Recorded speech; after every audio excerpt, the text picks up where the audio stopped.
Құрметті менің оқырмандарым, бүгін мен сіздерге қазақ халқының дәстүрлі, қазыналы, киелі сандығы туралы айтып беретін боламын. Және сандықтың түрлерін, сандыққа байланысты ырымдар, сандықтың тарихына тоқталып өтейік. Сандық қазақ халқының ең ежелден келе жатқан дәстүрлі жиһаздарының бірі. Және де киім-кешектер, ұсақ түсектер, заттар салып қоятын ағаштан жасалған бұйым деп айтсақ та болады. Көшпелі тұрмыста сандықты түйеге, арбаға, атқа жегіп көшіп қону қолайлы болған. Сандықтың аузы ашылып қалмау үшін мынадай ішкі құлып немесе аспақ құлып деп аузына құлып орнатылады. Және сандықтың беті оюланып, сырланып боялады. Сандықтың мынандай бұрыштарына шеберлер, зергерлер, ағаш шеберлері темір таспаларды жапсырады, жезден жасалған, ойланған. Тіпті кейбір ағаш шеберлері ерекше әрленген, күмістен қаптап, сүйекпен өрнектеп сандықтың бетін әшекейлейді. Және сандықтың бетінде оюларынан басқа мынадай тамаша қазақ халқының зергерлік бұйымдарына арналған ақықтасын безендірген болатын. Және де басқа да асыл тастарды да зергерлер және ағаш шеберлері бірлесе отырып тамаша сандықты әшекей тастармен де безендіреді. Сандықтың екі бүйіріне мынадай тұтқа орнатылады.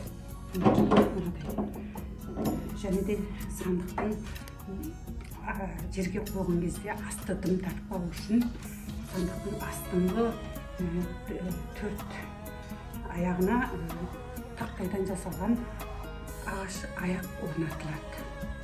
Мінекей сандықтың құрылымын таныстырып өттік. Сандықтың түрлеріне тоқталып өтетін болсақ, сандық ол қол сандық, мынандай қол сандықтың түрлері, және де кебеже, әбдіре, жағдан деген түрлері болады. Ал енді мінекей менің әдемімді ұзатқан кездегі сандықтарды сіздерге осылай көрсетіп отырып түрлерін айтып таныстырайын. Әдемінің жасауына мынадай үлкен сандық, және де кіші сандық, мынаны қол сандық деп те айтсақ болады. Бірақ мынандай кішкентай сандықшаларды да қол сандық деп айтады. Сандықша дегеніміз осы ғой. Мінекей қол сандық әдемінің жасауында қол сандыққа мен мынандай әшекей бұйымдарды, өзінің ұсақ түсек керек жарақтарын салып жүретін осындай қол сандықтар жасаттым. Және де мынадай кішірек сәукелесін салып қоятын сандық, және үлкен киім-кешектеріне арналған сандықты жасатқан болатынмын.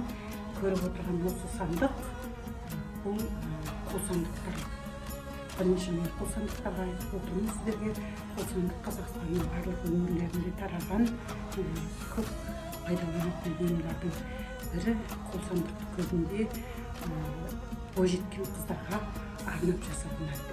Сондықтан қол сандық бойжеткен қыздар мен жаңа түскен келіндердің ажырамас сәндік бұйымдарының бірі болып табылады.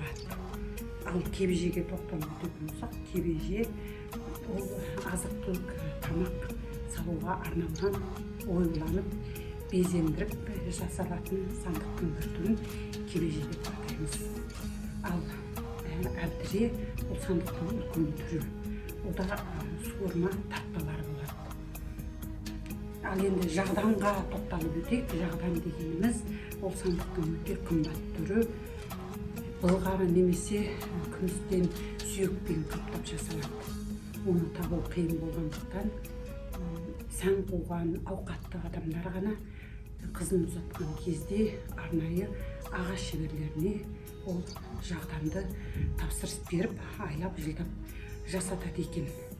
Жағданда әрине күміспен қапталады, алтынмен де қаптайтын кездер болады.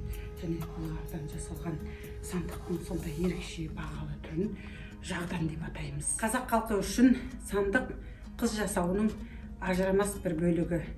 Қызды ұзатар кезде қыздың киім-кешектерін және де басқа асыл бұйымдарын осындай сандыққа және қол сандықтарға салып апаратын болған.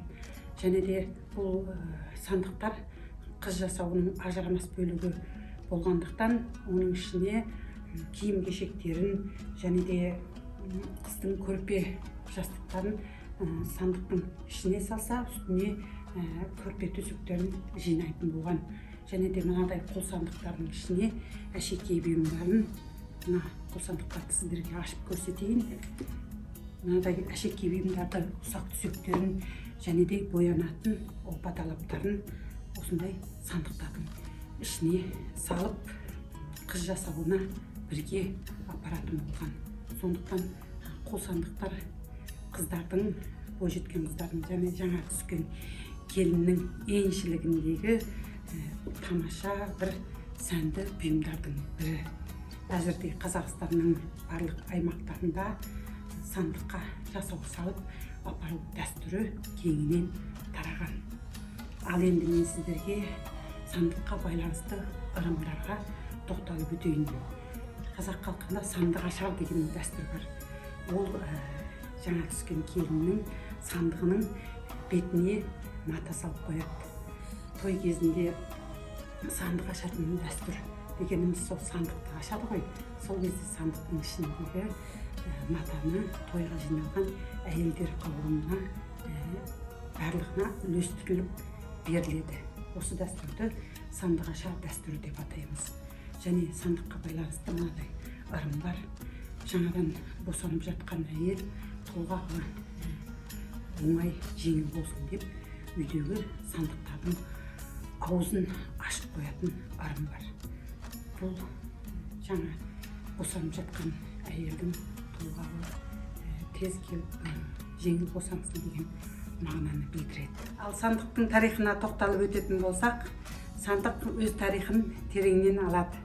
Ежелгі Мысыр билеушісі Тутанхамонның қабірінен табылған сандыққа қарап, бұл жиһаздың ежелгі Мысырдан бастау алғандығын дәлелдейді. Оның сыртындағы ою-өрнектер аңшылық және соғыс кезіндегі ою-өрнектердің барлығы бедерленген. Сандық кейін Европаға да тез тарап, италиялықтар оны кассене деп атаған. Ал ежелгі римдіктер болса, оны арок деп атаған. Атауы әртүрлі болғанымен сандыққа зат сақтау үшін пайдаланғандығы анық. Мінекей осындай киелі сандық әзірге қазақ халқының әрбір шаңырағында төрінде тұратын киелі бұйым. Құрметті менің оқырмандарым, бүгін мен сіздерге қазыналы киелі әжелеріміздің көзінде болған сандық туралы айтып бердім. Және де осындай қазақ халқының қолөнер бұйымдарын, дәстүрлі өнер және де ұлттық құндылықтарға сусындағыларыңыз келсе, менің Бахаргүл Төлеген атты YouTube арнама жазылыңыздар, лайк басыңыздар, тіркеліңіздер. Сіздермен бірге болған мен Бахаргүл Төлеген. Назарларыңызға рахмет.